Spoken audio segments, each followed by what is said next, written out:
liyayikhetha igumgedlela inkosi enkulu uGombela Sidima sakaMpondo, babamkhulu mkhulu phakade. Amen. Kulokhu kuvalelisa kwakhe uShembe wayehamba lonke izwe, kodwa wayeqale khona emampondweni. Njengoba ayenzile ngalesi sikhathi efika kuleli zwe, lapho aduswa khona yiyo ingelosi ngesikhathi imhola eyongena esitimeleni, ezitshela ukuthi uya khona kwelaKwaZulu, lapho ayithunywe khona uye uNkulunkulu ukuba ayobabuyisela emthethweni wakhe. Sebephumile emthethweni wakhe, kodwa ingelosi yamfaka esitimeleni uMbombela, isitimela samaMpondo. Seyakhala semuka naye sibheke khona emampondweni. Yilapho afike akha khona umuzi wakhe wokuqala okwakuthiwa iFoundation, kuyo indawo yaseHarding emampondweni. Yilapho phela kwakutholakala khona nayo indoda yakwaThusi eyayigolozile ingafuni ukungena kulamabandla azo izimishini. Ilokhu ime ngezwi elilodwa ukuthi uNkulunkulu ukhulumile nami wathi uzofika kuleli zwe lakithi, ngiyokhonza ebandleni lakhe uNkulunkulu. Kodwa kwavele kwaqhamuka yena uShembe ngelinye ilanga, eyindoda eyayingaziwa muntu kule ndawo, njengoba wayefika phela esuka khona ezweni laseHarrismith. Yilapho kwabonakala khona le ndoda isigiya ngalo iqhabanga layo untaza ibheshu. Bamangala bonke abantu ukuthi le ndoda egiyela umuntu ongaziwa yenzani le ndoda yakwaThusi. Yilapho khona yazwakala isithi, nangoke uNkulunkulu wami owafika kimi ngesibonakaliso usefikile, owathi kimi ngiyokhonza ebandleni lakhe. Kungaso futhi leso sikhathi uShembe ezehlaselwa ngabelungu ababehamba ngamashi, ababemtshela ukuthi akahambe kule ndawo bayamxosha ngoba udunga abantu umqondo.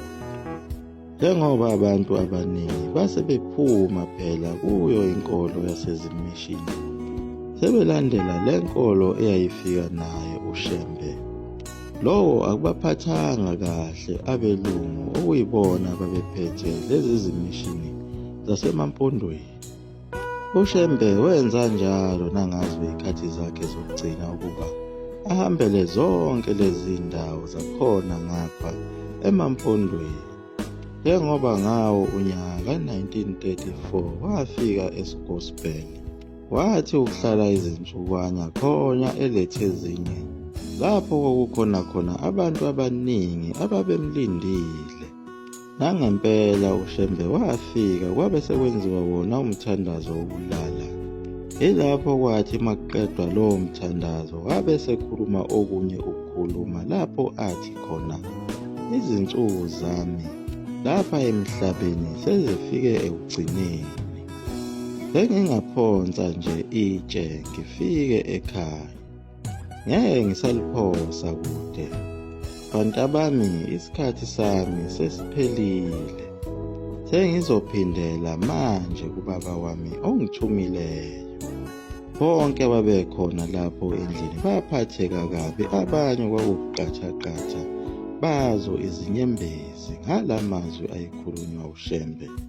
Waqeda lapho wathi izintaba zinde zindawo yenu yokucasha. Ijuba lona liyajabula ngoba liyondiza liye phezulu, lingabuyeli phansi. Lawo mazwi akhe uShembe ayesho kona ukuthi ukusho ukuthi izifanisa nalo ijuba leli elizondiza lingabuyeli phansi. Lokho kwakucacisa khona ukuthi ngeke besambona futhi uShembe.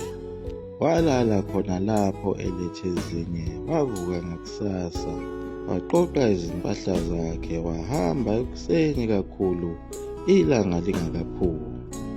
Uhamba njena uShembe akayenzile inkonzo yeziguli, njengoba yona insizwa yakhona kwaduma okwakuthiwa nguJohannes, eyayigula kakhulu, iphethwe isifuba okwakunezinsolo zokuthi yayidliswe ushevu. Le nsizwa yaba nongabazane ukuthi iyobika kuye uShembe, kanti isikhathi sakhe uShembe sizoba sincane ehlezi lapha elethezini. uJohannes Duma waye wabikela yena uMichelle Hadebe, okuyena owagijima walandela uShembe endleleni, wafike waguqa phambi kwakhe. Wabe sebuza uShembe ukuthi kwenze njani mntanami. Wabe sesho uMichelle Hadebe ukuthi ngizobika umfowethu uJohannes Duma ophethwe isifuba esibi kakhulu, bengakazibiki enkosini. uShembe waphendula wathi hamba umtshele ukuthi uzophila, sizophela lesi sifuba sakhe esimphetheyo. Nangempela kwaba njalo, saphela isifuba kuyo insizwa yakwaDuma. uShembe wabe seqhubeka nayo indlela yakhe ebheke esitobhini sebhasi khona emaplazini. Uthena engakafiki khona esitobhini sebhasi wachezuka emgwaqeni, wabe secela abantu ukuthi abamuphe amanzi okugeza izinyawo. Nangempela bamlethela amanzi, bamgeza izinyawo, bazisula, basebezigqokisa amasokisi nezicathulo, bambopha izintambo. Ilapho abe sebabusisa khona, waqhubeka nohambo lwakhe ebheke esitobhini sebhasi. uShembe wathi esalinde lona ibhasi esitobhini, wabe sebiza omunye umlungu owayephethe isitolo. Wakhuluma naye eside isikhathi, wabe esebiza nenye insizwa eyayisebenza kuye lo mlungu. Ilapho wazwakala esethi khona, sibonana ukugcina namhlanje ngoba isikhathi sami sesifikile, sengizohamba kulo mhlaba. Yafika ibhasi, wagibela uShembe. Lapho wabonakala khona esekhipha iduku lakhe elimhlophe ngewindi lebhasi eliphakamisa phezulu, evalelisa. Wafika khona eGospel, nakhona wenza kona okufanayo lapho khona ayikhuluma amazwi okuvalelisa. Wafike wavula inkonzo khona eGospel, wabe sethi bantabami, ngiphosa intambo kini, bambelelani kuyo niqinise ngoba manje sengizohamba.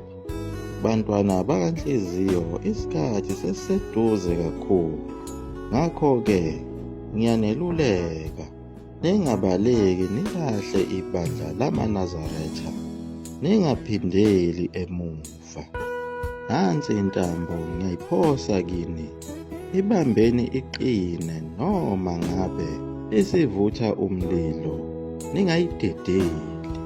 Uma senibona ukuthi izandla zenu sezikhathele, bambani nangamazinyo kuze kufike isikhathi lapho engizonibiza khona, ngoba le ntambo ingumxhumanisi wami nani.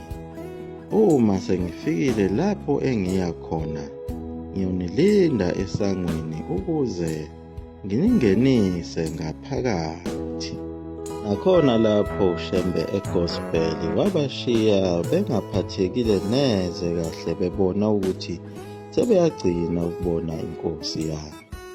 Uhamba zonke lezi ndawo uShembe ngazo izinyawo zakhe, abuye agibele lona ibhasi noma isitimela.